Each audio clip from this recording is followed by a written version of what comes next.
புதிய கல்விக் கொள்கையால் உயர்கல்வியில் நிகழப்போகும் மாற்றங்கள் என்ற தலைப்பிலான மாநாட்டில் பிரதமர் மோடி பேசினார்.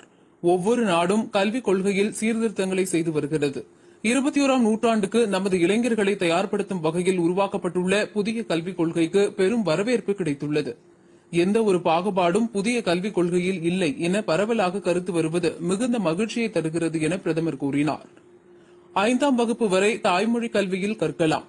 இதன் மூலம் பாடங்களை புரிந்து படிக்க முடியும். மனதில் ஆழமாக பதிந்துவிட்டால் குழந்தைகளின் கற்றல் திறன் அதிகரிக்கும் என்றார். बदलते समय के साथ एक नई विश्व व्यवस्था, एक नए रंग रूप और व्यवस्थाओं में बदलाव, एक नई विश्व व्यवस्था खड़ी हो रही है. एक नया ग्लोबल स्टैंडर्ड भी तय हो रहा है. इसके हिसाब से भारत का एजुकेशन सिस्टम खुद में बदलाव करे, ये भी किया जाना बहुत जरूरी था. स्कूल करिकुलम के 10+2 स्ट्रक्चर से आगे बढ़कर अब 5+3+3+4 करिकुलम का स्ट्रक्चर देना इसी दिशा में एक कदम है. हमें अपने स्टूडेंट्स को ग्लोबल सिटीजन भी बनाना है और इसका भी ध्यान रखना है कि वे ग्लोबल सिटीजन तो बने, लेकिन साथ साथ अपनी जड़ों से भी जुड़े रहें. अभी तक जो हमारी शिक्षा व्यवस्था है उसमें व्हाट टू थिंक, मैं बहुत जिम्मेवारी से बोल रहा हूं, व्हाट टू थिंक पर फोकस रहा है, जबकि इस शिक्षा नीति में हाउ टू थिंक उस पर बल दिया जा रहा है. வரும் காலத்தில் ஒரு நபர் ஒரு தொழிலை மட்டும் நம்பி இருக்க முடியாது. தகுதி திறனை தொடர்ந்து மேம்படுத்திக் கொள்ள வேண்டியது அவசியம் என்பதை கருத்தில் கொண்டு புதிய கல்விக் கொள்கை உருவாக்கப்பட்டுள்ளது. தரமான கல்வி மற்றும் ஆராய்ச்சிக்கு முக்கியத்துவம் அளிக்கப்பட்டுள்ளதால் சர்வதேச அளவில் இந்தியர்கள் எளிதில் வேலைவாய்ப்பை பெற முடியும் என பிரதமர் தெரிவித்தார். अपनी शिक्षा व्यवस्था को अपनी नेशनल वैल्यूज के साथ जोड़ते हुए अपने नेशनल गोल्स के अनुसार रिफॉर्म्स करते हुए आगे बढ़ता है. मकसद ये होता है कि देश का एजुकेशन सिस्टम अपनी वर्तमान और आने वाली पीढ़ियों को फ्यूचर रेडी रखे, फ्यूचर रेडी करे. भारत की नेशनल एजुकेशन पॉलिसी, राष्ट्रीय शिक्षा नीति का आधार भी यही सोच है. राष्ट्रीय शिक्षा नीति 21वीं सदी के भारत की नए भारत की फाउंडेशन तैयार करने वाली है.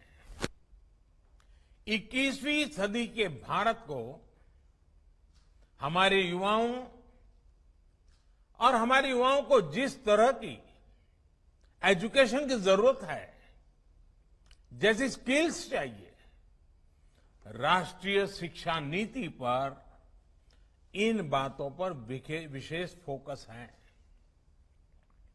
भारत को ताकतवर बनाने के लिए,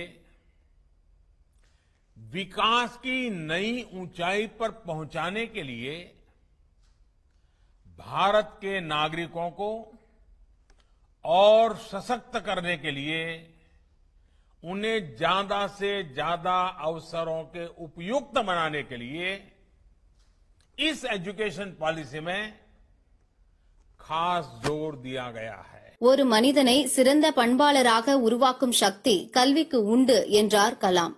இந்தியாவில் திறமைமிக்க நிபுணர்களை உருவாக்கும் நோக்குடன் 4 ஆண்டுகள் பல தரப்பைச் சேர்ந்தவர்களின் கருத்தை அறிந்த பிறகே புதிய கல்விக் கொள்கை நடைமுறைக்கு வருகிறது.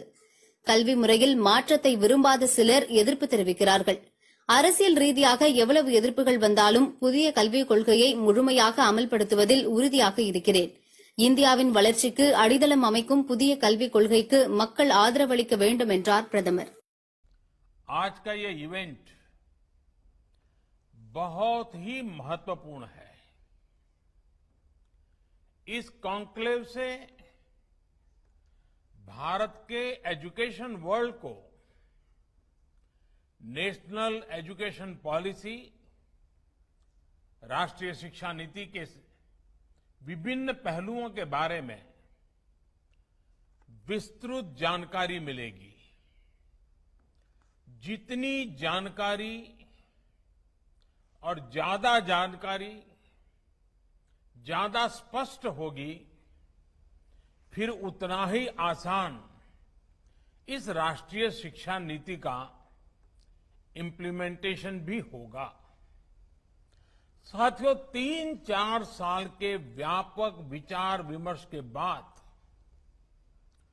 लाखों सुझावों पर लंबे मंथन के बाद राष्ट्रीय शिक्षा नीति को स्वीकृत किया गया है.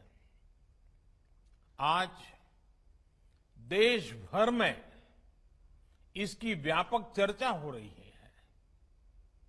अलग अलग क्षेत्र के लोग, अलग अलग विचारधाराओं के लोग अपने व्यूज दे रहे हैं, राष्ट्रीय शिक्षा नीति को रिव्यू कर रहे हैं. ये एक हेल्दी डिबेट है. ये जितनी ज्यादा होगी उतना ही लाभ देश की शिक्षा व्यवस्था को मिलेगा. ये भी खुशी की बात है कि राष्ट्रीय शिक्षा नीति आने के बाद देश के किसी भी क्षेत्र से, किसी भी वर्ग से ये बात नहीं उठी कि इसमें किसी तरह का बायस है.